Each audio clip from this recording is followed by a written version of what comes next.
Yo, what's going on, y'all? Welcome to another episode of the Two-Man Game. We're back again. No hiatus this time between episodes. I'm Cone. This is Ryan. Ryan, how are you doing? Not too bad, man. I've got a makeshift bed cover on behind me because my dog scraped her butt on my bed, so it was quite unfortunate of a scene. So, couldn't have that in the background. So I'm doing pretty good, man. Other than excellent intro. Other We're than doing some great. house cleaning, I'm doing pretty good, man. The Sixers just got punished by the Pacers. That was quite sad, but oh well, it's all right. We'll let them have this one. But yeah, I'm doing pretty good, man. Fresh off the Wemby showing. Got to see one of Wes Unseld Jr.'s last games as a coach. So Oh yeah, between the last episode and this one, you saw the Wizards and Spurs play. You saw the beginning of the Marvin Bagley Renaissance. Dude, it was electric. Honestly, the game was actually really, really good. It was back and forth. I swear there were more people cheering for Wemby making shots than there were when the Wizards would make a shot. I no exaggeration. It was insane. I couldn't believe it. I'm not super surprised. Wemby hit a three, I think, to tie it in the last 2 minutes, and you would have thought it was Game 7 of the finals with how loud the arena got. It was absolutely absurd. Yeah, that seems to be the reaction Wemby gets most places. I remember seeing him at Summer League, and obviously most people there were there to see Wemby. And yeah, it was the atmosphere surrounding him was insane. But Wemby's been ridiculous as of late. Last night he played against the Thunder. We got a big blowout win over them because the Spurs aren't very good. But seeing him and Chet battle was a lot of fun. I know there's been a lot of discourse about the two of them on the timeline the past day or so, last 24 hours. So we won't get too much into that. But we're about at the halfway point of the season. The trade deadline's coming up, and we've had a lot of news. A lot of stuff has happened since we last talked to y'all just about a week ago. It hasn't even been that long, and there's a lot to go ahead and get into. So we can kind of just go ahead and go through a bunch of the news. The All-Star starters also got announced tonight. So I guess do you want to talk about that first, and then we can kind of get into the trades and the news and stuff like that? Yeah, I don't think there's too much to talk about the All-Stars. Yeah. I would say 8 of the 10 were pretty set in stone. I think they were just kind of the last wing spot in the West, and then the one guard spot in the East, I think were the most controversial, if anything. Mm-hmm. I mean, starting in the East, we all kind of knew Tyrese Haliburton was going to be starting, but it was going to be who was going to be starting next to him. And I think we're both in agreement that it should probably have been either Brunson or Mitchell. Yeah, for sure. One of those two guys, either one of them, not Dame. I mean, I guess with the fan vote, I shouldn't be super surprised. But Dame is really not. To me, it was kind of even a question if Dame should be on the All-Star team rather than should he be a starter. Oh, absolutely. I agree. I mean, there's an argument for Trae Young and Maxey over Dame, too. I mean, I think Dame was far from the clear-cut number 2 guy behind Haliburton. So, I don't know, man. Twitter was kind of erupting about that. And a lot of people were calling it the big market Bucks, which I thought was kind of funny. Kind of like how Chris Middleton snuck onto the All-Star team that one year, and I know Drew Holiday's made the team for the Bucks before, and people were like, should he have been there? I don't know. So it does seem like the Bucks do get a lot of All-Stars, a lot of love. They definitely get some love. I feel like ever since that finals run, they've kind of gotten that recognition. I wonder if we're going to see something similar with the Celtics this year now that they've kind of gotten some love with how good they are. Will Derek White make the team? And I think he's All-Star caliber, but he wouldn't be one of the guards I'd probably put on there over some of those other players. But I could see a world where he ends up on there. It seems pretty likely that Jaylen Brown is going to be on there because the polls, I believe, had Jaylen Brown as the 4th guard on the list. I think it was Jalen Brunson at number 3 behind the top 2, and then Donovan Mitchell and Jaylen Brown right there. So it seems like Jaylen Brown's almost a lock to be on that team. So I guess we'll see what happens with Boston. I know Porzingis got hurt tonight. He was kind of in that consideration too. So I'm curious to see. I feel like the reserves are going to be pretty controversial. There's a lot of different ways they could go. And now that Dame has become a starter, again, someone that I wasn't even sure if he was going to make my team if I made a ballot, it means someone's probably going to get left off that is pretty deserving of being on there. If I had to guess, it might be Trae Young with how good he's been this season, but the Hawks are kind of struggling. I don't know. Dame and we've talked about this on the podcast before, but 25 points per game, 6.8 assists, 4.3 boards. They are the 2 seed in the Eastern Conference, but shooting 42.6% from the field. 32% from 3 or 34.7% from 3 on the season. He's kind of struggled. It's not been the Dame of old, but, he's got a lot of recognition. The fans know his name, so he got a lot of fan votes. Brunson didn't get nearly as many, despite playing in New York, one of the biggest markets in the world, one of the biggest markets in the entire NBA. didn't get a lot of love. And that's kind of a theme I feel like we've seen recently. Like Julius Randle didn't get a lot of love when it came to all-star voting, or he really hasn't over the past few years, at least when it comes to the fans. Typically the coaches will put him on the all-star roster in the reserve section. But in terms of going for starters, he just doesn't seem to get a lot of love. Toronto Raptors don't seem to get a lot of love either, despite, the whole country presumably being behind them. But yeah, Dame's probably the biggest question mark. We knew who the Eastern Conference front court was going to be. Tatum, Giannis, and Embiid is pretty much always going to be the front court unless there's a major injury of some kind, or some new talent pops up over there in the Eastern Conference. In the West, I think it was pretty clear it was going to be Shea and Luka in that backcourt. It should have been, like you said, with the one wing spot. There was LeBron, who was almost certainly going to make it because of the fan vote aspect of things. There was likely going to be Kevin Durant and Jokic next to him. Not too many surprises outside of the Dame one, which, yeah, like you said, I think it should have been. My pick was Donovan Mitchell. The way he's been playing so far this season, despite the injuries to Garland and Mobley, with how good the Cavs have been, I think Mitchell kind of earned that spot, and I think Brunson's been better too. Dame probably hasn't been a top 5 guard in the East so far this season. I mean, overall, you get to the playoffs, I'm probably taking him over a lot of different guys, but so far up to the season, which is what the All-Star game is about, Dame really hasn't earned that All-Star starter spot. So. Yeah, and I saw a lot of people on Twitter getting salty about Steph Curry not starting the game. It's like, dude, how in the world could you argue him over Shea or Luka when the Warriors have, one, been terrible, and two, when Steph's kind of having one of his, worst starts to a season he's had in a long time. So I just don't really. I mean, Steph will probably still make the team as a reserve, but like he'll be on there. All the people complaining on Twitter, like, oh, it's about the entertainment. People want to see Steph, not Shea. I saw a lot of that under the comments from some salty Warriors fans and Steph fanboys. But I don't know, man. Like you were saying, it was pretty predictable. I feel like of course, LeBron is going to make it. You could argue maybe Kawhi or Paul George or like one of the other wings deserved it a little bit more. Maybe Devin Booker should have stuck on somehow, but I mean, he's missed a lot of time. So it's just like there were people you could have thrown into the mix, but I think 8.5 of the 10. I know 8.5 is kind of weird, but you know what I mean? Like pretty much we knew LeBron was going to make it even if one of the other people were more worthy. So pretty much 9 out of the 10 spots were kind of locked up in my opinion. Just came down to that guard spot, and we'll see. I really hope that my boy Tyrese Maxey doesn't get somehow snubbed off, because like you were saying, we weren't sure if Dame was even going to make the team. So if we're looking at guards, it's probably going to come down to Mitchell, Brunson, Trey, and Maxey. I wouldn't be surprised if 2 guards got those last 2 spots in the East. Jaylen Brown too. He's probably going to be in that conversation as well. Wouldn't they consider him a wing because of Drew and? The thing is, the All-Star game voting is weird, so I don't really know, because they said he was one of the top guys in guard voting. I don't really know how they're going to play it, because half the time they have him as a guard, half the time they have him as a forward. I mean, like a couple years. He could be a wing. I mean, he starts next to Brown or Holiday and White, who are 2 clear guards. So exactly. Like he should be under that. Was it last year that DeMar DeRozan? Did DeMar make it last year as an All-Star? He did, didn't he? I don't remember, to be honest. Yes, he did make it last year. But last year, I believe they had him as a guard, and he didn't play like any guard the entire season. Yeah, he was playing like the 4 most of the year. Yeah, he was playing the 3 or the 4 majority of the year. He didn't play a single minute last year at shooting guard. And I believe last year, or it was even the year before, which both years, he never played anything other than small forward and power forward. So it's always been bad with All-Star voting. I'm glad they don't have it like point guard, shooting guard, small forward. Like I'm glad it's more positionless now with just backcourt and front court. But they still need to figure out, like, I think they need to have a concrete thing of like, if you've played over 50% of your minutes in like the front court or the back court, that's where you have to be slotted in, because they have too much. That would make too much sense. It would make too much sense. They've just got too much movement right now between different areas, and at least the guys being left off. Like I could see a world where, even though I don't think he should be, Maxey could be left off because Jaylen Brown is slotted in as a guard when he should be a forward. And Jaylen Brown is very worthy of making it, but if he's going to make it, he should be a front court guy, not a back court guy. So I agree. We'll see on that. But yeah, I think the reserves are going to be pretty controversial. I'm sure a lot of guys are going to get left off. I know a lot of Rockets fans are pushing for Şengün. I made kind of a bracket in my head the other day just because I was bored. I didn't have him making it. It was really close. I can't remember who. Just Sabonis over him then? I don't remember if I had Sabonis on. I think I did have Sabonis on, but it was really close.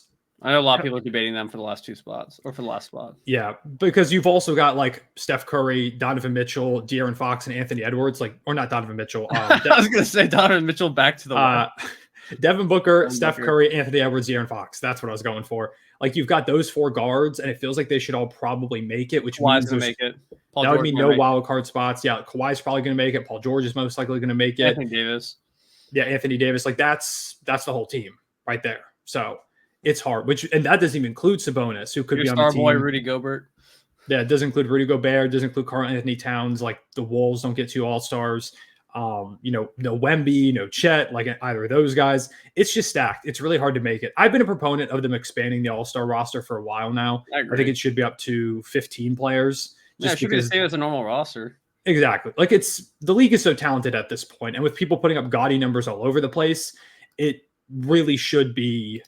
I think we should do a better job of expanding that roster so that more players get honored. Like we do 15 All NBA players for the whole NBA at the end of the season. You should do 15 in each conference for the All-Star game. And honestly, 15 end up making it anyways because of injury replacements. Like a lot of guys make it anyways. If you just had expanded rosters in the first place, there'd be a lot of the less hubbub, when people don't make it. But maybe that's what the NBA wants. Maybe they want the drama, and they're like, oh, these last 2 people that would have made the team anyways are gonna, make it for injury replacements. So yeah. Who knows? But speaking of replacements, I think we should dive a little bit into the Bucks coaching situation because it's kind of crazy to me that you get 2 All-Star starters and you're the 2 seed and you fire your head coach. Yeah, and your head coach isn't there anymore, which we were talking about before this. So the way that the All-Star coaching thing works is whoever's the 1 seed, their coach, I think it's by February 4th. There's like a deadline to be the 1 seed at that point, and then your coach becomes the coach of the All-Star game for the conference. It would be Joe Mazzulla, but you can't have the same coach for the All-Star game 2 years in a row. So it would go to the second place coach, which would have been Adrian Griffin if he didn't get fired a few days ago. And so now it seems like it might be Doc Rivers, I guess. I don't know how this is going to work. Like this is nearly an unprecedented situation. That's insane, bro. If you absolutely insane, man. You're in the booth for ESPN and then you're freaking coaching the Bucks and then the All-Star game like in a span of like a couple of weeks is absolutely absurd. Yeah. Crazy stat I saw because the Bucks have played the Cavaliers a lot in this like week. I think they played them 3 times. If Doc Rivers coaches the Bucks, I think it's Friday or Saturday when they play the 3rd time in like this week or so, they'll have played the Bucks 3 times in a row with 3 different coaches. That's an insane stat. That's an insane stat because Adrian Griffin, Joe Prunty took over as their interim head coach while they're figuring out the Doc Rivers thing. So if Doc's in there by I think it's Friday or Saturday when they play, they'll have played the Cavs 3 times in a week with 3 different coaches, which is an insane stat. You don't get these stats anywhere else, guys. You don't get it anywhere else. Leave a like and subscribe. But so, yeah, like you said, Adrian Griffin fired. Kind of came out of nowhere. It's not super surprising. I know I wasn't, but I don't think either of us were very impressed by what Adrian Griffin was doing. As good as the record looked, like I think a lot of more casual sports fans, I know a couple of people texted me and like our friend Steve texted us who, kind of casually follows basketball. Shout out to Steve. But he texted us and was like, whoa, why'd the Bucks fire their head coach kind of thing? Because if you look at it on paper, they're the 2 seed, not far behind the Celtics, one of the best teams in the NBA. It feels like they're championship contenders. Like, why are you firing your head coach? It was just never that convincing on the court. Like, they never felt like the juggernaut they were supposed to be. They just never. It was just. I think we talked about this in our tier list video. Which, if you haven't watched yet, I don't know what you're doing. Go join the other 2,200 people that have watched it. Oh yeah. By the way, thank y'all for the support. Easily our most viewed video of all time. Not even close. So thank you for the support on that one. But we put them in the C tier for a reason, and I'm kind of glad that you kind of came to my dark side on it because I know you were kind of leaning towards the B tier. Like, sure, they're 2C, but everyone was expecting them to be really good. But when you watch them play, and we all had these aspirations that maybe they'd be better in defense than advertised, which they absolutely are not. Yeah. And they're just so star dependent, and Chris Middleton's kind of just like not really been a factor. He's been a little bit better, but still not like the 3rd guy that, they would really need. It just, the pieces just weren't really coming together.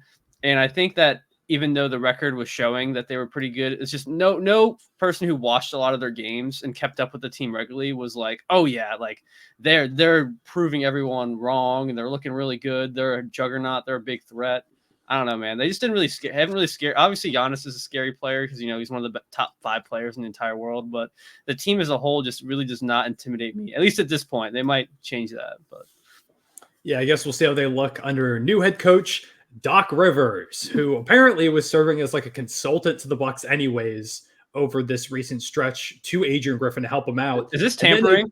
Like, do they get? I don't know. Is this coaching tampering? Is it like an inside job from like Doc talking Rivers? to Doc Rivers while he's working for ESPN while you have Adrian Griffin employed? Like, it seems like the fact that there was such quick turnaround is like it's a little suspect. If you the second he got fired, it was Doc Rivers' name that came up as like the top candidate. And typically, how they have like speculation, like, oh, maybe it'll be like Doc or this guy or this guy. These are like some people that have emerged. No, it was literally like immediately Doc Rivers is gonna take the job. And then yeah, we never got a report from Shams or Woj that was like, oh, here's some other guys. Like the closest we got was Chris Haynes putting out an article that said, or at least alluded to, like, hey, maybe Jeff Van Gundy and Nate McMillan could be names they take a look at. But it was pretty much like, it's probably going to be Doc Rivers.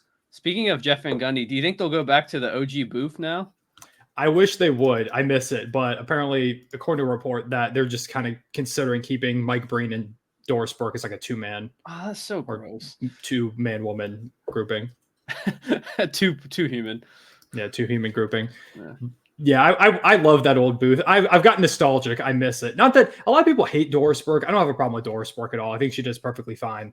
But she's not asking about cousins though, like Jeff Van Gundy, like second cousins. Jeff Van Gundy, he was the wild card. We don't have that true wild card in the NBA broadcasting world anymore. Yeah, like Doris Burke, she's going to talk about how big Kawhi's hands are, like pretty predictable, like, and then it's just Jeff Van Gundy, though, you could like make a bingo card of things you think he might say, and then not a single one of them would hit because he's just all over the place.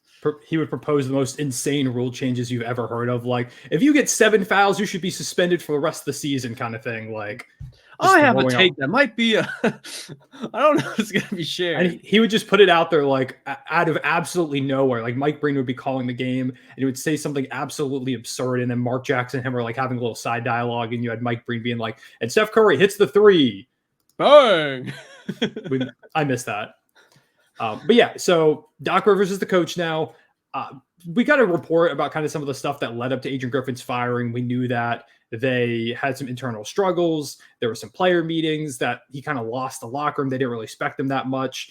It's kind of crazy because the only time I can think of a situation close to a coach getting fired with this much success is when the Cavs fired David Blatt back in 2016 in favor of Tyronn Lue. And I think they were 19 games above 500 at that point. He just apparently lost the locker room and they ended up winning the finals. I don't know if this is going to be quite that situation. I mean, that team had LeBron James, Kyrie Irving, Kevin Love. Like that was a ridiculous squad over there. So don't know if it'll quite be the same effect. But even like with David Blatt, he coached the whole first year or whole year prior to him getting fired. Like Adrian Griffin didn't even make it to the All-Star break in his first season coaching. So it's wild. And now they've got Doc Rivers in town. I know you had Doc Rivers coaching your favorite team last season. I said in my video that I didn't really love the hiring. To me, it just felt like chasing a name. And they gave him, I don't know if you saw this, they gave him a bag, like a long-term big contract. They didn't say, we'll give you to the rest of the end of the year. They said, we're signing you, I think it was like 5 or 6 years. Dude, he's going to be getting paid by Philly, LA, and Milwaukee at the same time, and maybe ESPN. Yeah, he's probably out of his ESPN contract. Doc Rivers, I got to give him something. I don't think he's a great head coach as someone who watched a lot of basketball coached by him and saw his pep talks, in the Come on, guys. Come on, guys. Come on, guys. But I mean, he's a bag chaser, so what can I say? Hey, if there's one thing Doc Rivers is going to do, he's going to get a bag. And we do respect that here in the podcast. I did think that Austin Rivers would get back in the league before Doc Rivers, but here we are. I mean, hey, the Bucks need some defense. If they sign Austin Rivers, I wouldn't even be surprised at this point. Austin Rivers and Loki kind of fit that team, I'm not going to lie. But yeah, like I said in my video, I don't love the idea because I also watched a lot of Sixers hoops last year, and the team just is so night and day between last season and now. Last season they were good, but it felt like they were a little bit flawed. They never felt as scary as they do this season to me. Like this Sixers team feels a lot better. They've got a better identity. Nick Nurse feels like he actually has a system in place for this team. Doc Rivers has never really had that. And I just don't know why you go out and get a coach who is known for underachieving and choking when you have a franchise that last year underachieved and choked, and so far this season has underachieved. Like you're grabbing PEMDAS. If you have a choking roster and choking head coach, they just cancel each other out. Yeah, it's multiplying a negative by a negative kind of thing. Yeah, exactly. It's a positive. Okay. It's simple math, man. Come on. Yeah, my fault. I'm not a math guy. I majored in psychology, so not. And now he talks about basketball, so you'll see where that got him. But all right.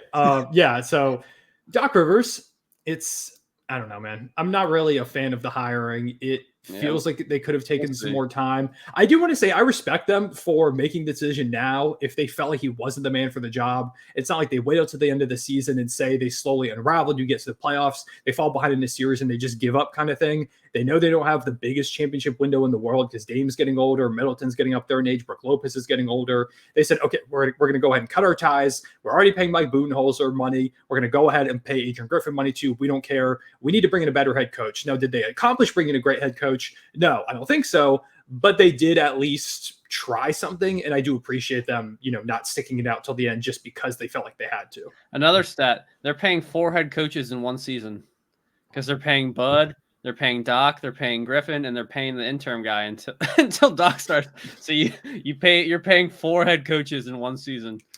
Yeah, and we'll see if any of them end up being good. We'll see how Doc Rivers does. But I know a lot of people out there, like I did a Bleacher Report stream after the announcement came out.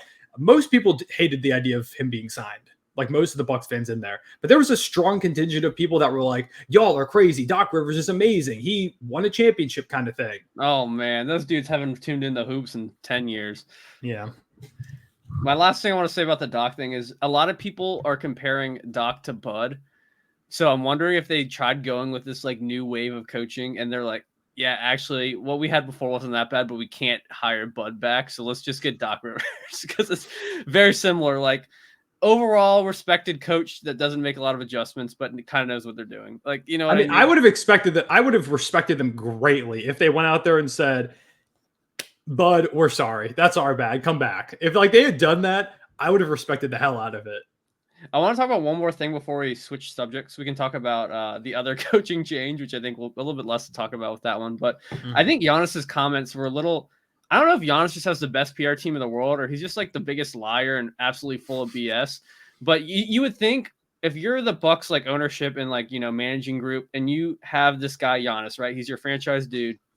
You ask him, do you want Adrian to keep being the head coach or should we look at this guy? Like, there's no way that they didn't ask Giannis. Then Giannis is out here saying, oh, I loved Griffin. He was a great coach. I love playing for him. I'm sad to see him go. Like, they just seems like very, like, pre-written, scripted PR statements. And that Giannis probably, or Dame probably had a say in who, replaced them in Doc. And then the fact that he left in the first place. Like, I just think it's a bunch of baloney, a bunch of PR. Well, I mean, we know that, like Chris Haynes is kind of Dame's mouthpiece. Everything that Chris Haynes puts out regarding Dame pretty much comes from Damian Lillard himself.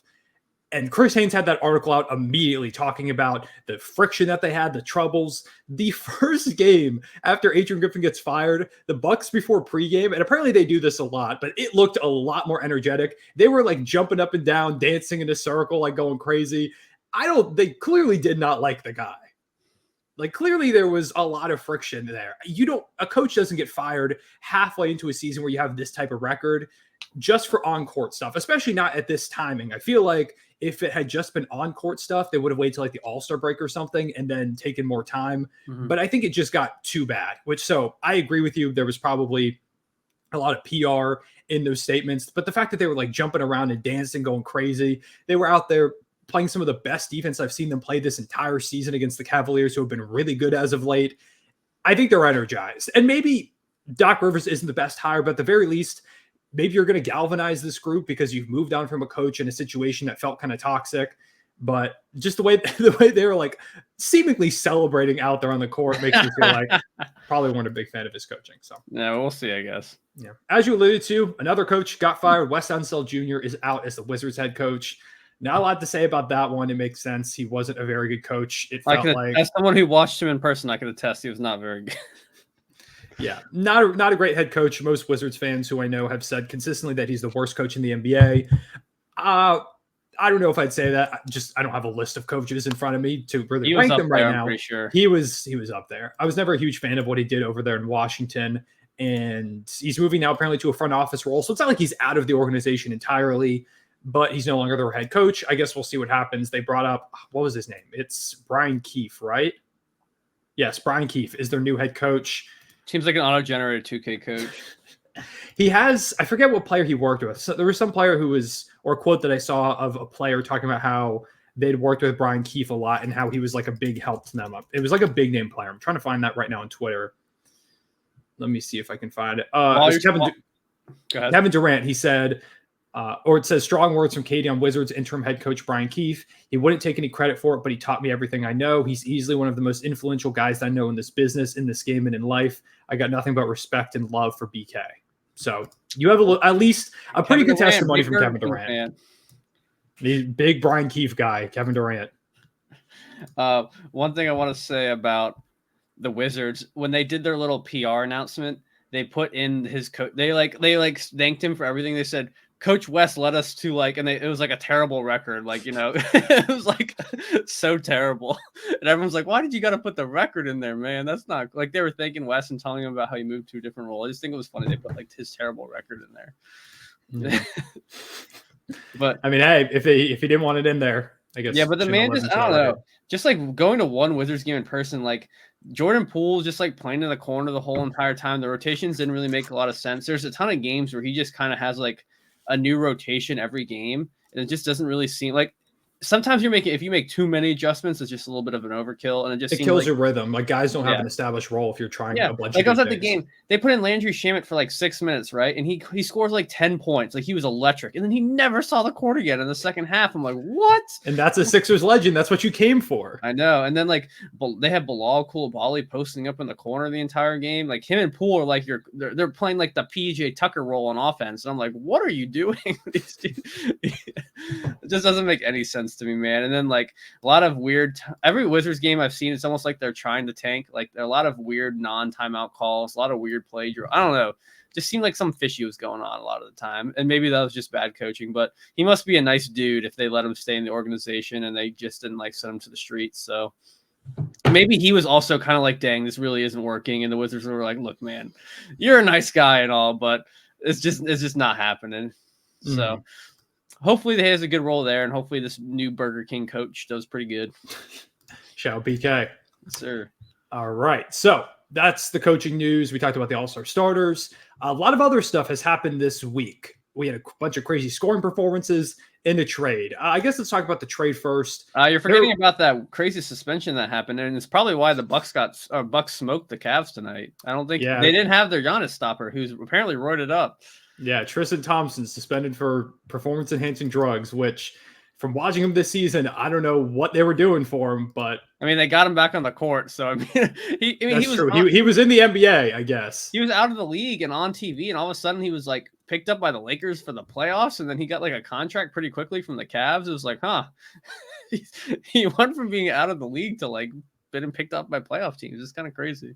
Yeah, his performance is being enhanced up to 3.8 points per game and 3.9 rebounds in 12 minutes. Better than his 7 hot takes, 30 minutes on air. Yeah, his per 36 hot takes were the number was kind of low, so maybe he needed those. Yeah, but yeah, Tristan Thompson suspended for PEDs. That's the big news Ryan brings to the table for the podcast. Yeah, we can basically just end the podcast now. There's no other news to talk about. Okay, well, we'll very quickly go over Embiid scoring 70 points if you'd like to. Maybe that was pretty fun to watch. I'm not gonna lie. Yeah, let's cover the Rozier trade first. though. Actually, let's do that first. Terry Rozier. Terry Rozier traded to the Miami Heat in exchange for Kyle Lowry and a 2027 first-round pick. That is lottery protected. It goes unprotected in 2028 if it doesn't convey. The Hornets are apparently going to try and flip Kyle Lowry. There's no way in hell they flip Kyle Lowry. He's going to probably be a buyout. Yeah, so he'll be a buyout guy and end up somewhere. But the Hornets move off of Terry Rozier. They head towards this new era, which I like. It's opening up a lot of shots and opportunities for Brandon Miller, who's been really good so far this season. It opens up more shots for a Nick Smith Jr., who's also been having a pretty good rookie campaign. More shots for Miles Bridges. Well, apparently they're looking to trade him, so maybe not more shots.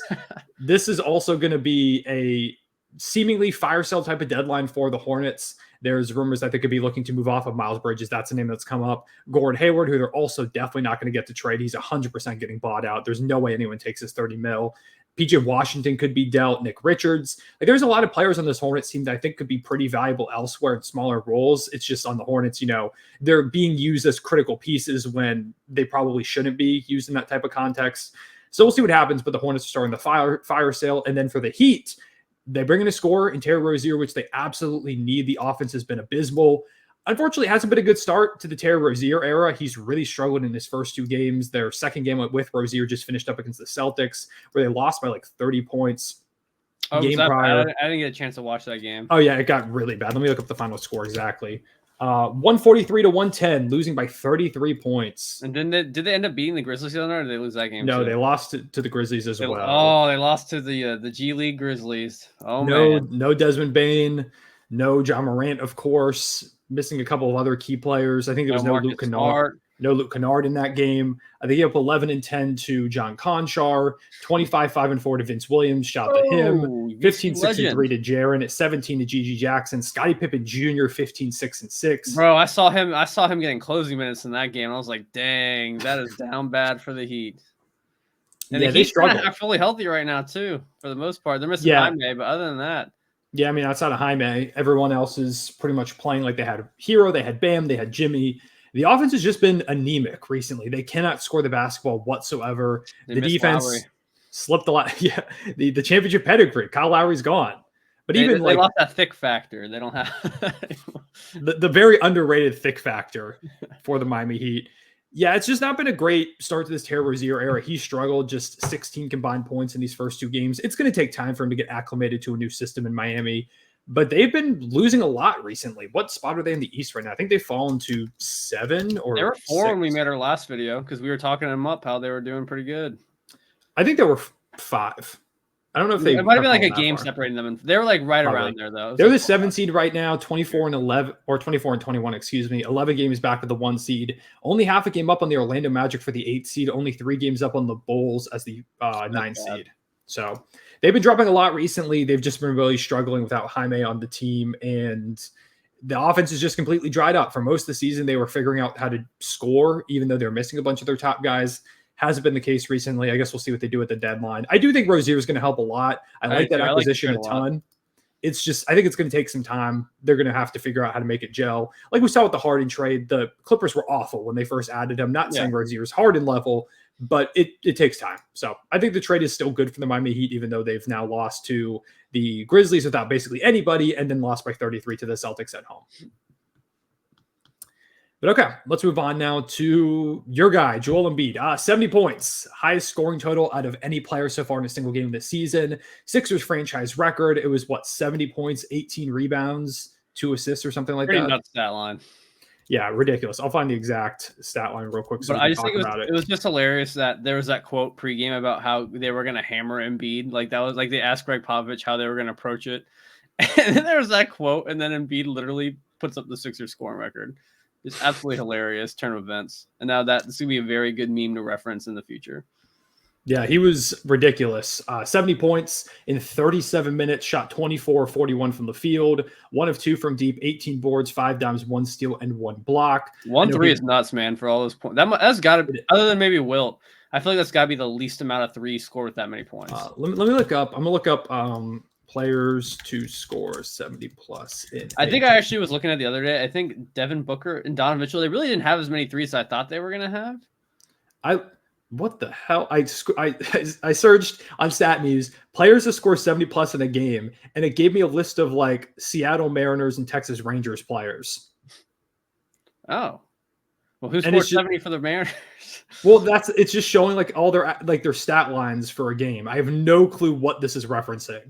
It's just like one random Rangers Mariners game in October of this past year. Huh. Okay. Well, we'll move on. Why is it not understanding me? To score 70 plus points. Do I need to put my research team on? No. I got it. Okay, here we go. So players to score 70 plus in a game. Joel Embiid had 70 with, it was 1 3 made. There have been 1, 2, 3, 4, 5, 6, 7 instances, 8 instances where players scored 70 plus without a 3. And it was Wilt, Elgin Baylor, and David Thompson. So mostly Wilt. Yeah. But this is the third 70-point game in the past calendar year or so. Like right around this time of year is when Donovan Mitchell and Damian Lillard scored their 70 pieces. And honestly, Embiid probably could have gone for more. Oh my God, yeah, easily. Like if they really wanted to, he probably could have gone for 80. Them booing Danwell House for taking a corner three was so a wide open funny. corner three, and he ends up bricking it, and the crowd is booing him like relentlessly. I honestly thought it would have been like Tobias Harris taking a shot when Embiid's shooting for 70. I could see that, like him doing a back down. Like, so with Embiid, Danwell House is trying not to get traded. He's like, let me show you my value, and then he gets booed by the crowd for shooting a wide open corner three. Yeah, it was a ridiculously dominant performance. Of course, everyone wants to talk about, how many free throws did he shoot? He shot 23 free throws, but that's actually one of the lower totals when it comes to 70-point games. Like Donovan Mitchell shot 25 in his 70-point game. Booker shot 26 in his 70-point game. 31 for Wilt in one of his games. 20 for Kobe in his 81. So right around that range. 32 for Wilt when he scored 100. Like, you need a bunch of free throws if you're going to score that amount of points. Like, because it slows the game down. It gives you more opportunities. Exactly. It's nearly impossible. And with that game, Embiid's up to, do you know how many points per game he's averaging? 36.1 points per game, which is completely ridiculous. As a center, 54% shooting from the field, 36% from deep. As much as I love Shea, and I think Shea's probably second or 2A, 2B with Jokic right now in the MVP race. If Embiid stays healthy and plays the 65 games, I don't see any way he doesn't win the MVP award. Yeah, unless the Sixers fall off somehow in the standings. But as long as they're a top 3 seed like they've been most of the year. Mm-hmm. As long as Embiid continues playing at this level, which I expect him to, and he stays healthy, I don't see any way that he's not the one walking away with MVP at the end of the year, which is crazy because when I made my preseason MVP picks video, who did I go with? I forget who I picked to win the award. I think I went with Jokic again. I thought Jokic would go ahead and win it. He had a pretty good narrative. I talked about Embiid at one point in the video, but I basically said I didn't see him as that serious of a candidate. Not because he wasn't going to be worthy, because he was for sure going to be amazing again. But a lot of the MVP is narrative-based stuff. And after losing in the playoffs, it felt like he wouldn't really have the narrative and the voters would hate him again. But he's just been so good that he has forced himself back into this conversation. Yeah, it's almost the front runner spot. It's the fact is that he had to be better than his MVP season to win it again, which there's no denying he's been better than last year this year. Oh, absolutely. For sure. Easily the best version of Embiid we've ever sseen. Mm-hmm. And he's doing it not under Doc Rivers now. So I know, right? But speaking of people that are putting up high scoring totals, I watched a lot of that Minnesota game because I'm not trying to be a hater, but I was definitely rooting for Cat to not get 70 because now everyone's just talking about Embiid getting 70 and no one really cares about Cat's game anymore, even though it was super impressive. But the fact that they lost to the Hornets and blew a double-digit lead, and that Chris Finch called it the worst display of basketball he's ever seen when one of his best players put up 60 points. Absolutely hysterical. And it's funny because the Timberwolves have been really good this year, but this definitely seems like a storyline, like a typical Timberwolves storyline. You know what I mean? It's one of the most Timberwolves things to happen. Exactly. When they've kind of been beating the allegations so far this year, but that was not the case there. Yeah, that game was... So Cat scores, I think it was 43 points in the first half, which is the most points by any player in a first half in the play-by-play era. So he was breaking records out there. And apparently at halftime, they were keeping an eye on Joel Embiid and how much he was scoring. Because they were like, we want to get Cat more than Embiid. And you could tell they wanted to do that because in the second half, he scored 19 points. 19 points. He was taking some bad shots, really bad. And that was kind of what Chris Finch talked about in his postgame interview. Every time he got the ball, he was not looking to pass. Embiid was passing in that fourth quarter, and I'm yelling at the TV, stop passing the ball. Yeah, they did it in two different ways because they were forcing it to Karl Anthony Towns. And it makes sense, you want to feed the hot hand. But at the end of the game, he is chucking it every time he touches the ball. He's driving into 4 players. And the final shot of the game, yeah, he did get fouled. And it should have been called, and maybe they don't end up losing that game. But, the Hornets still could have hit a game winner. Who really knows? LaMelo also got fouled really bad on the other end. They didn't call it. So that is true. But Cat drove into 4 players at the end of that game. He very clearly wanted to score a bunch. And I don't blame him. I would want to get 70 points as an NBA player. That's super sick, especially on the night that one of the other better bigs in the league is doing kind of similar stuff. You want to join in on that. That you've had beef with in the past. Yeah, they've also had that type of beef. You want that kind of glory. So I don't blame him for trying to go for it. But it did kind of cost them the game at the end. And it wasn't all Cat's fault. They were trying to force the ball to him a lot of times. Anthony Edwards really struggled in that game. And after the game, they asked Ant about it. And he was like, yeah, we lost focus. He's like, you are 100% right. We were trying to force Cat the ball. We wanted to see him get up to 70. We wanted to see him score as much as possible. And you could tell that was happening. Like you said, the Wolves have been perfectly fine this year. I think they just beat the Brooklyn Nets tonight, barely. Game winner. Go Bear, game winner. Yeah, well, yeah. So he hit a shot, and then on the other end, Mikal Bridges got fouled while they were down 2, and he missed the first free throw, and then tried to miss. I think he missed the second one on purpose. I missed the last shot of the game, but missed the free throws to go ahead and try and tie it, which happened with the Timberwolves against us. So it was kind of the universe balancing itself out. But anyways, they got the win, and so I believe they're back up to the 1 seed right now in the Western Conference. We and them have been like battling back and forth because of tiebreakers and stuff like that. So they've still been really good, but it feels like a Timberwolves type thing to happen where, like you said, they get a guy to break the franchise record and lose to the Charlotte Hornets. In Terry Rozier's last game, Terry Rozier's farewell was knocking off the Timberwolves when Cat scored 60. Shout out Leaky Black for getting the block. Yep. Shout out to Leaky Black. Shout out to Eric Collins, who was going nuts all game. I know some people don't like Eric Collins. You are such a troll if you don't like Eric Collins, man. He is hilarious. That's how I feel. Like, people are like, you just hate basketball. They're like, call it like, to me, those are the people that like will see a guy like celebrating, or like I put up a clip, or I tweeted a clip out from the Bally Sports Oklahoma page of the Thunder's post-game like interview last night where they were talking to Aaron Wiggins, who scored 22 points, which is a season high. And, both Jalen Williamses are messing with him, like making faces, being like, how'd you do that kind of thing? Like, they were getting in on it and having fun. Chet comes in and is barking, calling him a dog and stuff like that. Like, they were clearly having fun with it. And I tweeted out that video and was like, nobody does post-game interviews like the Thunder. And, it's just this cool, fun moment for a young team on the rise. And there are so many people like, I hope they get knocked out in the first round. This is corny as hell. Like, the people that kind of hooligans, the people that hate kind of like the fun like that, like they'll see young players celebrating or just guys showing emotion. They're like, oh, act like you've been there kind of stuff. Like, just, not really liking the game of basketball. To me, that's what a lot of the Eric Collins stuff feels like. Like, that is a guy who loves the sport. And I'm not saying you hate basketball if you don't like Eric Collins, but just to me, the joy I get from watching like teams make those accomplishments and show that type of emotion, it's the same stuff I get from Eric Collins, because there are a lot of announcers that are just like, so like, oh, hits this shot, whatever. Like, there are a lot of bad commentary crews. There's not many hum-diddly-dees. No.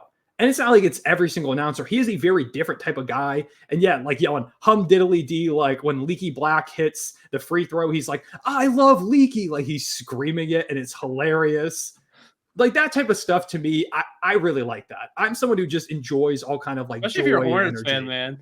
Oh, yeah. In the midst of like this awful Hornets season. Guy just going crazy over your team. Yeah, like the Hornets have been awful this season. They've been going through a lot as a franchise. Like, they've really struggled for a while. I'd much rather have a guy like that than an announcer that's like, and the Hornets lose again kind of thing. Like, I would much rather have Eric Collins going nuts than that. So him screaming, no! When Cat scored like his 40th point of the half was so funny, man. That hits a 3 to go ahead and like, it was his last 3-point shot of the half. And yeah, like you said, he's screaming like, no! Like mid-shot before even knowing the result, because his Cat was left open and he got a good shot. If you haven't seen the clip, please look up Eric Collins or like Karl Anthony Towns 3 or something. If you just search Eric Collins on Twitter, he'll almost certainly come up. It'll make your day. It's so funny. And honestly, there's probably got to be a montage on YouTube, just like funny calls of him. If you want to kill 10 minutes or you got your lunch break and you want something to do, totally look it up. It's so good. Yeah, but those are the big scoring performances. In terms of overall game performances across the league, like Chet and Wemby played each other last night, like we talked about earlier. That was a lot of fun. The 2 Rookie of the Year frontrunners going at it. But yeah, I think that's kind of most of the games. Celtics Nuggets, wasn't that like since we last recorded, or was that before? I don't remember if that was before. That would have been after, because we recorded on Friday. Yeah, so that we posted the episode before or after that game happened, but I think we recorded it prior to it. But anyways, that was a really good game as well between 2 of the best teams in the NBA. So there's been a lot of great hoops, but a lot of it is starting to lead up to the trade deadline, which is how we're going to close this thing out. We're going to talk about some of the rumors, just go over some of our predictions for the deadline and things like that. A couple of rumors that have popped up today in particular. First one is that it seems like DeJounte Murray, if he's going to get traded, is probably going to end up as a Los Angeles Laker. That just feels like the way things are going with all the rumors we've been hearing. Only the 2 All-Stars and their new $80 million coach don't need help. Nope. In Milwaukee. Don't need help. They got Doc Rivers on the way. They got that video. Was it you that sent me the graphic of like Doc standing next to Giannis Yes. and Dame? You're like, why does this look like it's a big three graphic? Yeah. They made the graphic. I think it came from Woj. It was like an ESPN graphic of Doc Rivers next to Dame and Giannis, but he was like on the court and like stanced up. Like they were asking him to get a stop on the opposing team's best. Who's going to stop this big three? Exactly. It seemed like they built a big three out of Doc, Dame, and Giannis.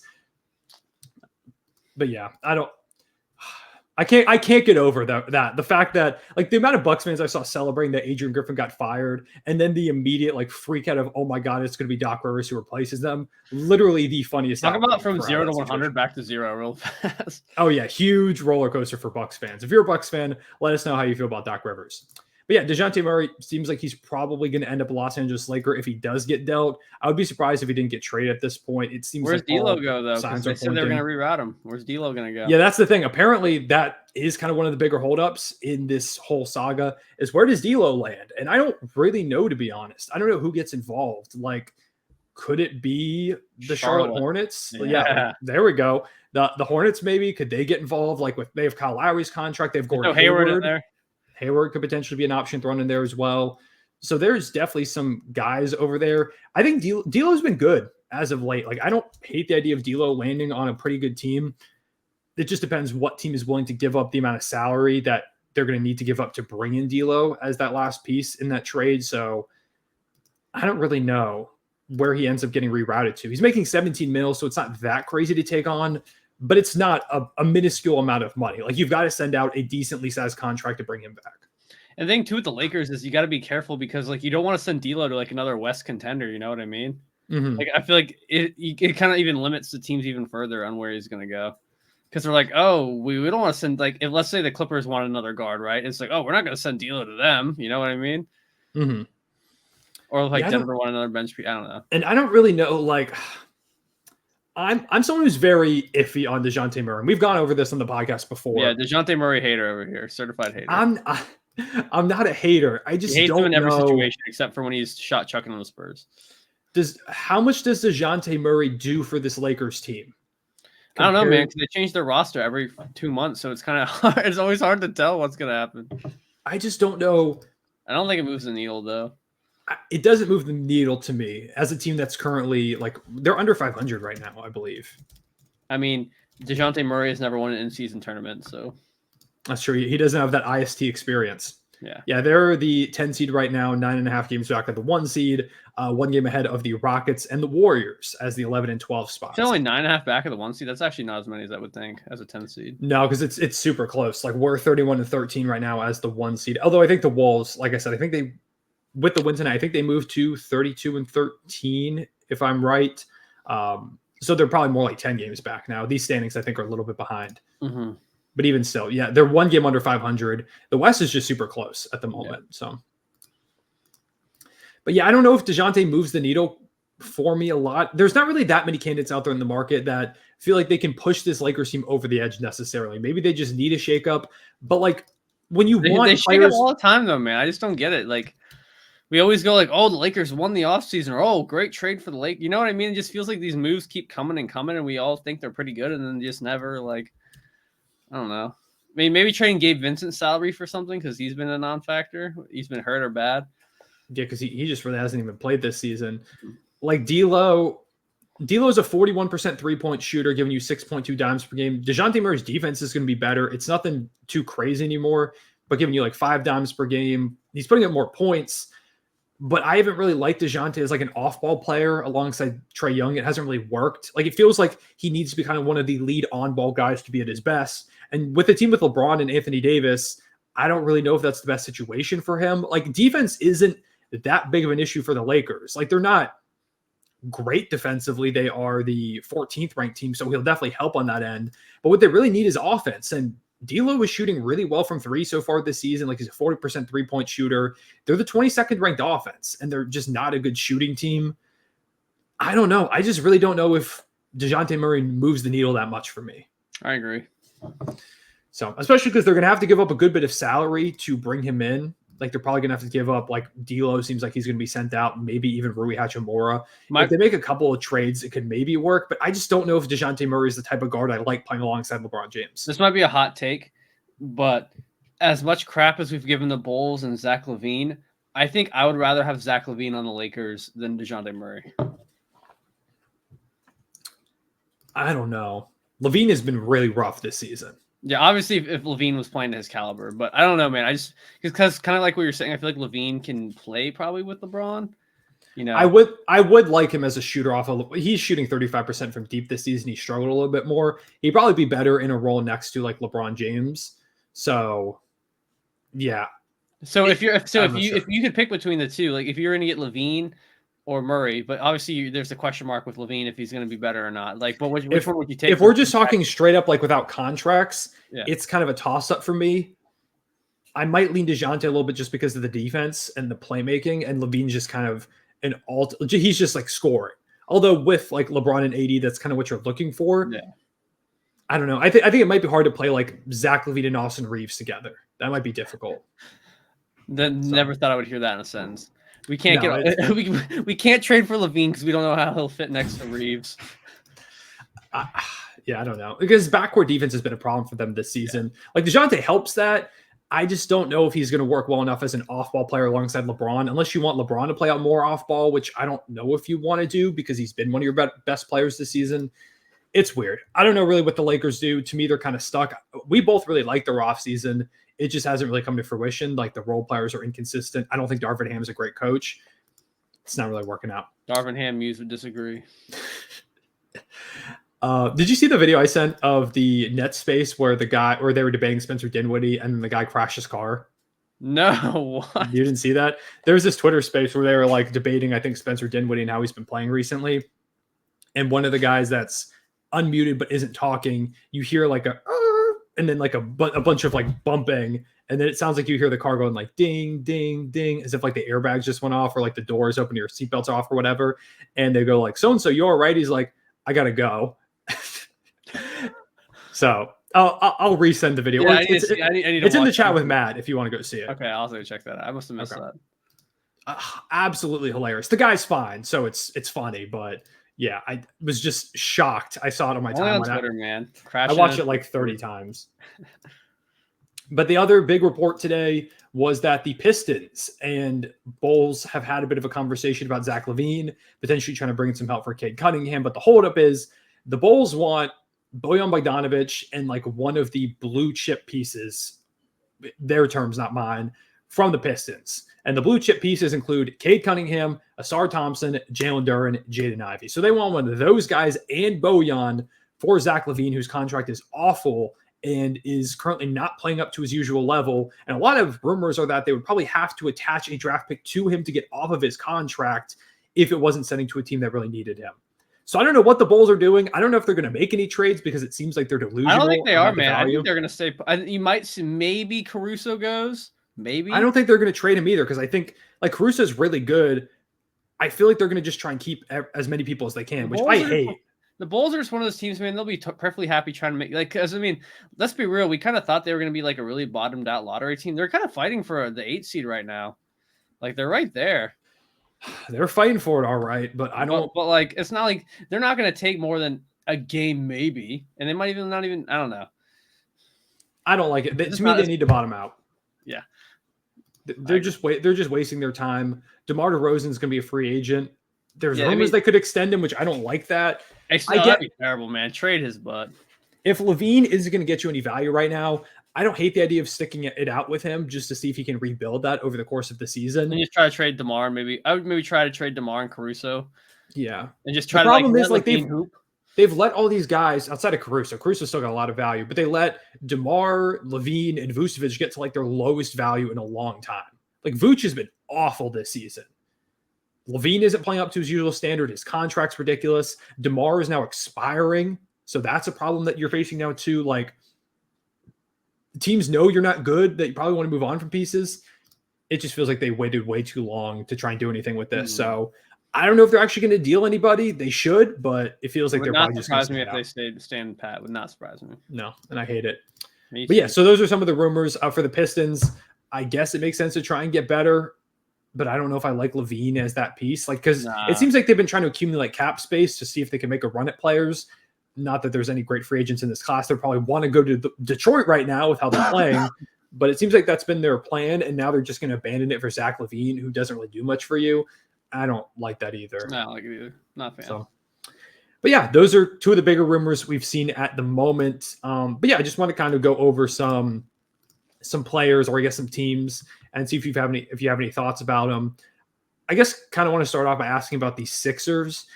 Do you think you guys do anything? Do you think it's like something smaller?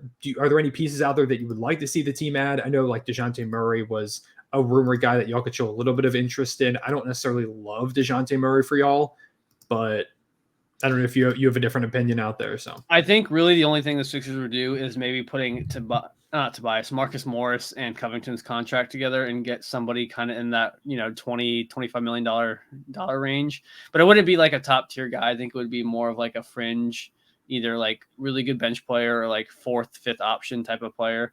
But I feel like they kind of like the squad now. I think our ceiling is kind of limited because we rely a lot on Embiid and Maxey. And if one of them's off, we're kind of screwed. But I mean, it's kind of hard because Tobias obviously doesn't play tonight, and then we get smoked by the Pacers. So they're gonna be like, "Oh, look, we need Tobias because he doesn't play, and we get destroyed." So I think the Sixers are gonna make some moves. I think they're gonna be active on the buyout. I could see them getting like a Hayward or even a Lowry, like one of those types of guys on a buyout. I could totally see us getting that. But like, other than that, man, I really don't think there's like a big move, and I really don't even know if there's a big move in store this trade deadline. Like I think like a player like Terry Rozier's caliber might be like the best we see get moved. Maybe DeJounte if they follow through with that. But otherwise, man, I don't really think we're gonna see a huge trade, at least in my opinion. I think there'll be trades, but nothing like league breaking. Yeah, we're not going to see something like last year when Kevin Durant got dealt and Kyrie Irving was traded right around the deadline. Yeah. Not quite like at the deadline, but right around that time of year. I agree with you. We're probably not going to see anything too crazy. Really, the biggest thing I could see is like, I wouldn't put it out of the realm of possibility that we see like a big surprise Mikal Bridges trade or something like that, because the Nets have been awful recently. Maybe they just decide they want Ben Simmons is back on Monday, though. Ben Simmons is supposed to be coming back soon, which is cool. Maybe that helps them out. I could see him being like a big surprise type of deal. There's rumors that Herb Jones could potentially be moved, like just pretty solid role players. And Alex Caruso, DeJounte Murray is one of the bigger names out there at the moment. The Lakers are probably going to do something. Malcolm Brogdon, I think, could be moved. The Hornets could have a fire sale. Oh, I love him in Philly, man. I don't think it'll happen, but I would love that. Guys like a Daniel Gafford and a Tyus Jones from the Wizards, maybe a Kyle Kuzma. Like there are some decent pieces around the league, but it doesn't feel like we're going to see, like you said, that big superstar trade that people were hoping for or are like always hoping for. Mm-hmm. It just feels like pretty much every team right now that has one of those guys is okay with where they're at the moment. They feel like they've got a chance. And I do think a lot of that is like the play-in tournament being a factor. Teams feel like they've got a shot. I think especially now that like the Heat and the Lakers made runs out of the play into the finals. I wouldn't be surprised if that's got teams inspired as well, thinking they could make some kind of run. That's why Chicago's not trading their boys. Yeah, Chicago's for sure going to make a run. Absolutely. I could see like the Magic trading like Wendell Carter Jr. That's been a rumor, like Markelle Fultz being dealt. Just all these like really solid role player names. I think this is going to be a big deadline for teams looking for role players, which is kind of why I'm excited for the Thunder, because I'm not really in the boat that we need to make the star trade right now, partially because I don't think the guy that we need is out there or very available. Like Lauri Markkanen, according to reports, to get him, you've got to give up like an untouchable, which I don't want to give up any of our untouchables, which to me is Shea, Chet, and Jalen Williams. If we're going to trade Giddey, I'm cool with it. Like if they were like, hey, give us Giddey and some salary for Lauri Markkanen. You're delusional if Giddey's an untouchable. I do that immediately. But Shea, Jalen Williams, and Chet Holmgren are my three untouchables. I'm not giving up any of those guys for Lauri Markkanen. So I agree. I just think I think like you said, I think there'll be a lot of movement and a lot of trades, but I don't think the superstar thing's happening. I think teams are going to hold on to their guys, and I think that there's a lot of teams that aren't following the Raptors' footsteps and accepting where they are. It seems like Chicago Bulls. I think Pascal Siakam and OG are probably the two biggest names traded outside of DeJounte Murray. Yeah, I agree. But we'll see. We'll never know. I mean, We didn't really expect. There's still 2 weeks. There's still 2 weeks. Like the Kyrie trade came out of. I mean, that had obviously led up to a little bit. Bro, there's been like a fly flying on my desk all day. But there was the like we didn't know Kyrie Irving was going to be dealt up until like 3 days before he was traded. Obviously, there was lead up to it the summer before, but we didn't know that was coming. And like you said, the KD trade, we had no idea that was happening until it happened. Like it happened that night. There was no lead up to that whatsoever. And with the NBA, you never really know. Like even with like the DeMontis Sabonis Tyrese Halliburton trade, that one didn't have a lot of lead up to it either, and that happened a couple of years ago. So there's always something big that happens kind of out of nowhere. Yeah. That's kind of what I'm feeling with Mikal Bridges. I think we could see that if a team throws out a bunch of first-round picks at the Brooklyn Nets. I don't know what team that is necessarily, but I could see a deal happening like that. So hopefully we get something surprising, something exciting, but it may be one of the more quiet deadlines, just because we saw like last year was one of the greatest deadlines of all time. Like Kevin Durant trade. That was probably the biggest trade deadline history. So we're not going to see the same type of stuff. Yeah, we're super spoiled. Yeah, we're spoiled. So now one more team I want to talk about before we either wrap this up or move on. Golden State, how do they approach the trade deadline? They're in a weird spot because they were a team to me that felt like they could be one of the front runners for like a Pascal Siakam. I would have liked him a lot as part of that team. The problem is, obviously, he's been traded, and now beyond him, I don't see a lot of great fits for this team around the league because it seems like Wiggins' contract will probably be one they try to use, but he's a bad contract at this point. Chris Paul's making a bunch of money, so they could use that to make a move. But like, I don't like DeJounte Murray at all for this team. And this isn't because I don't like DeJounte Murray. I like DeJounte Murray, but specifically with the Golden State Warriors. Take a shot every time Connor says he doesn't like DeJounte Murray. I just said I like DeJounte Murray, but for the Golden State Warriors and could you name one team you'd like him on? Can you name one? One team I would like him on. That's good. One team that's good that I would like him on. I kind of would have liked him on Miami before they added Terry Rozier. Now I think that is a little weird. I would have liked him on Miami. I honestly wouldn't hate him in Orlando. I actually thought about that too. I wouldn't hate him in Orlando. Phoenix, if they could somehow trade for him, obviously they can't, but I would like him on that team. Just teams where he can kind of be that lead ball handler and doesn't have to like share the duties with someone else quite that much. I think that's probably the ideal situation for him. Makes sense. But yeah, I don't like DeJounte for the Warriors specifically because like they've got Steph, they've got Pods, you've got Clay over there. He just doesn't really. Who would have thought in 2024, bro, you'd be saying they don't get DeJounte Murray because they got some mofo named Pods. we love Pods here. I like Pods. I do like Pods. As a podcast, there's no dig on Pods. It's just not something you would expect to hear in a sense. Like, nah, don't trade for Murray. You got Pods. You're good. You got Podziemski, man, the GOAT. Yeah, so I don't know what the Warriors do because it doesn't feel like there's like I would like Mikal Bridges for them, but do the Warriors have a package to go out there and get Mikal Bridges? And how much does he move the needle for a team that's the 12th seed in the Western Conference? Like, how much does he actually do for you? Do you trade Kuminga, Moody, maybe one of either Pods or Jackson, and like 3 firsts for Bridges? Completely decimate your future for Bridges? No, I don't think you do it. Yeah, I think that's what they would probably ask for. I would love Mikal. I don't think he moves the needle enough for this team. Is he going to turn them from the 12th seed to a championship contender? No, he's not going to do it. So I don't really like that. There's not really like I don't like Zach LaVine for them. They don't need another guard. They need some kind of front court presence. And there's not really any high-level front court presences out there in the market. Like it was OG and Siakam. Yep. DeMar DeRozan doesn't make sense for this team if the Bulls are looking to move on from him. I wouldn't mind them picking up like a Wendell Carter Jr. Like I would like him if the Magic are looking to move on from him. Doesn't move the needle though. It doesn't. But if they're trying to make like some smaller moves to maybe they're not like, okay, we're not going to be contenders this season, but we make some moves kind of now that build us up towards maybe something next season. I would like Wendell Carter as a pickup for them, like a guy like that, someone to add to the front court if possible. If the Nets are looking to move on from Nick Claxton because he's a restricted free agent and rumors are they may not want to pay him a bunch, like say he's available, I'd like Nick Claxton a lot for them as well. If they could just add some front court depth like a PJ Washington, I would like for that team too. To me, that's kind of the route they have to go because there aren't a lot of stars. Just make a couple of upgrades around the edges if you can, see what you do. Maybe you rediscover some magic and make the playoffs. But even if you don't, it's right now you're trying to build towards next season when you've got to make a lot of the big decisions.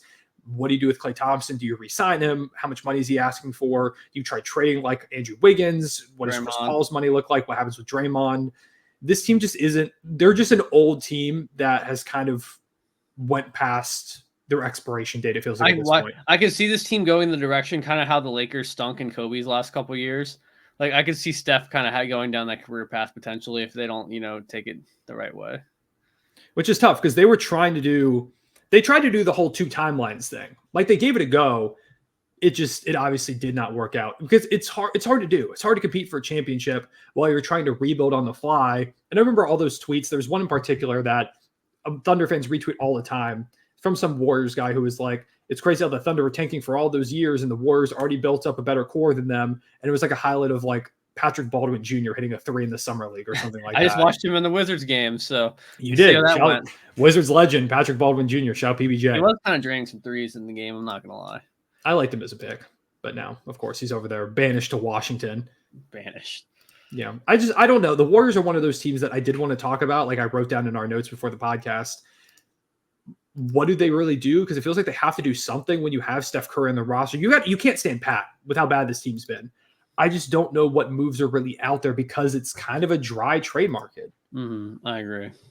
Yeah. The last thing I kind of want to bring up is taking a look at some of the other top contenders. I mean, one name that we haven't mentioned, or I guess we mentioned him earlier, like Bojan Bogdanovic. He's a piece that I would like for a number of top teams. He doesn't play any defense, so no you defense. Probably want him on the defensive team. So you got to find a good defensive team out there. I'm really curious. I think the buyout market's going to be pretty big with the new. I agree. I think the buyout market's going to be way more prevalent than it usually is.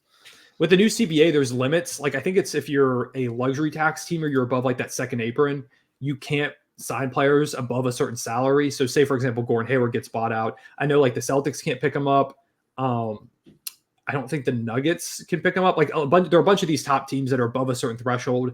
They can't sign those guys in the buyout market. So that's going to open up a lot more for kind of some of the middle of the pack teams, like which is interesting for me as a Thunder fan. Could there be a guy out there who gets bought out, wants to join a championship contending team or a championship contending hopeful and sees a team like OKC where maybe they could get some playtime over there? And you wouldn't typically see a player sign there. It could maybe work out for like the Knicks because I don't think they're up to that threshold.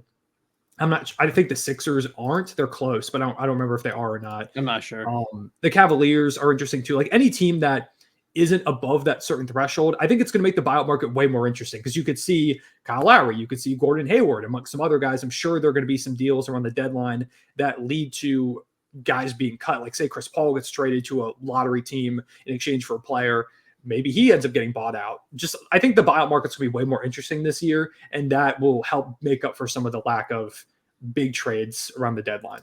I agree. It does help. It does help with the super team building. You know, all the people getting bought out and just going to the best team with all like every player would just go to the Celtics. I feel like if he got bought out because the Celtics have that really good top 8 or so, but they kind of fizzle out on the bottom of their depth chart. So like I could so see like Hayward like Hayward back in Boston and like we'll put Kyle Lowry or Chris Paul on the bench with them as PJ Tucker.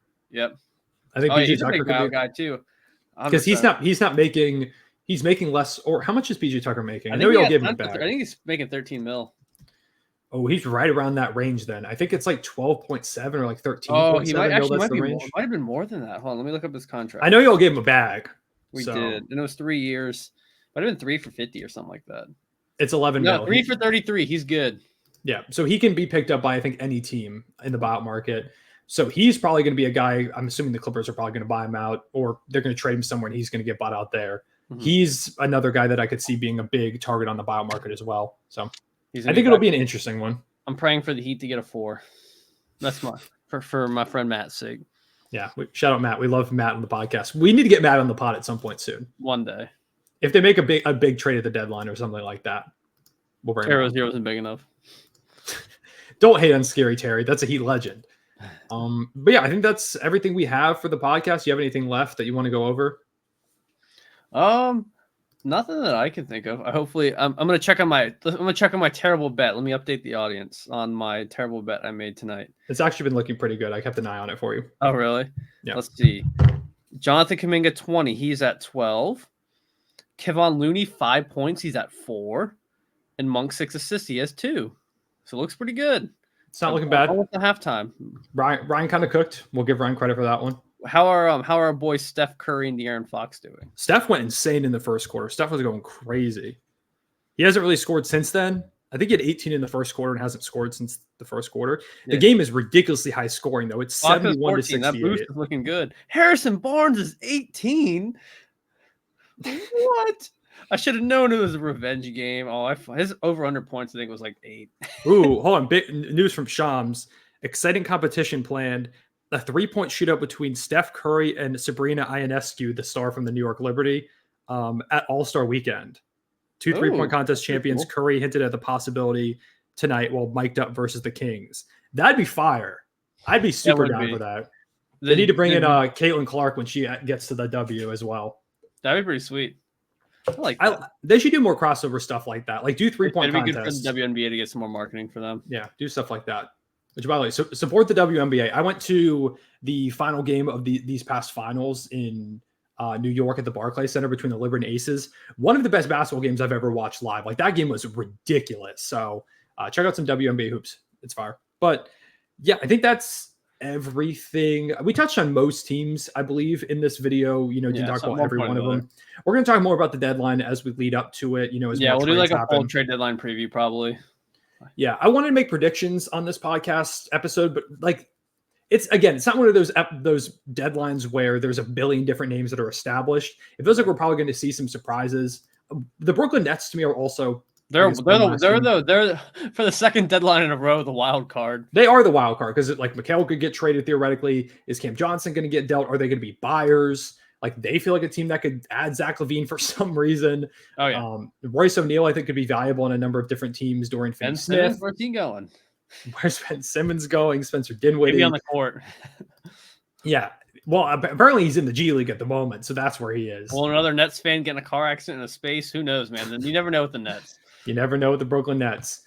But yeah, I think that's all for right now. Do you have any bold predictions for the deadline real quick that we can just throw out there at the moment?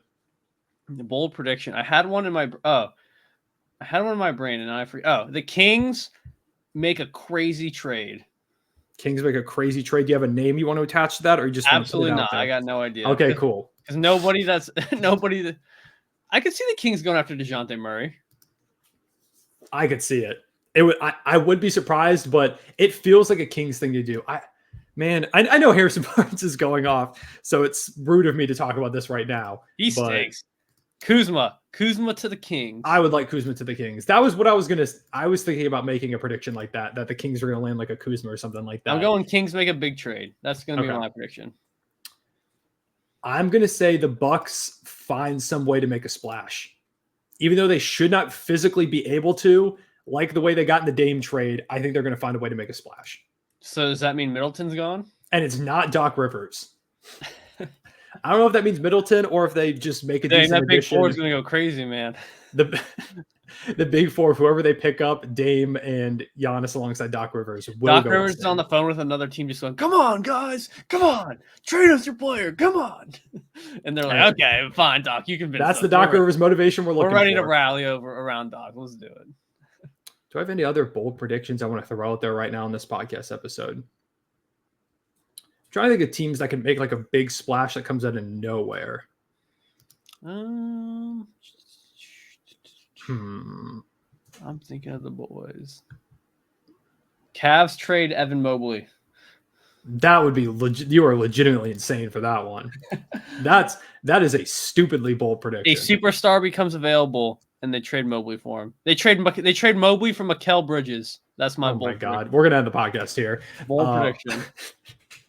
Come back to this podcast episode and flame Ryan if you're a Cavs or a Nets fan. Although Nets fans will probably dig that. That'd be kind of a fire lineup, though. I guess so.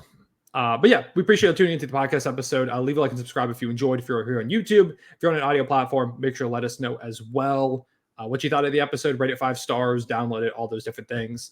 And yeah, we appreciate you tuning in. We'll be back at some point, probably middle of next week, maybe right around Thursday. We're recording this Thursday, January 25th. It'll be up Friday. So we'll probably be back again around this time next week as well. But yeah, appreciate y'all tuning in. If you made it to the end of the video, drop Evan Mobley for Mikal Bridges down below in the comments to let us know you made it to the end. We appreciate y'all tuning in. Peace.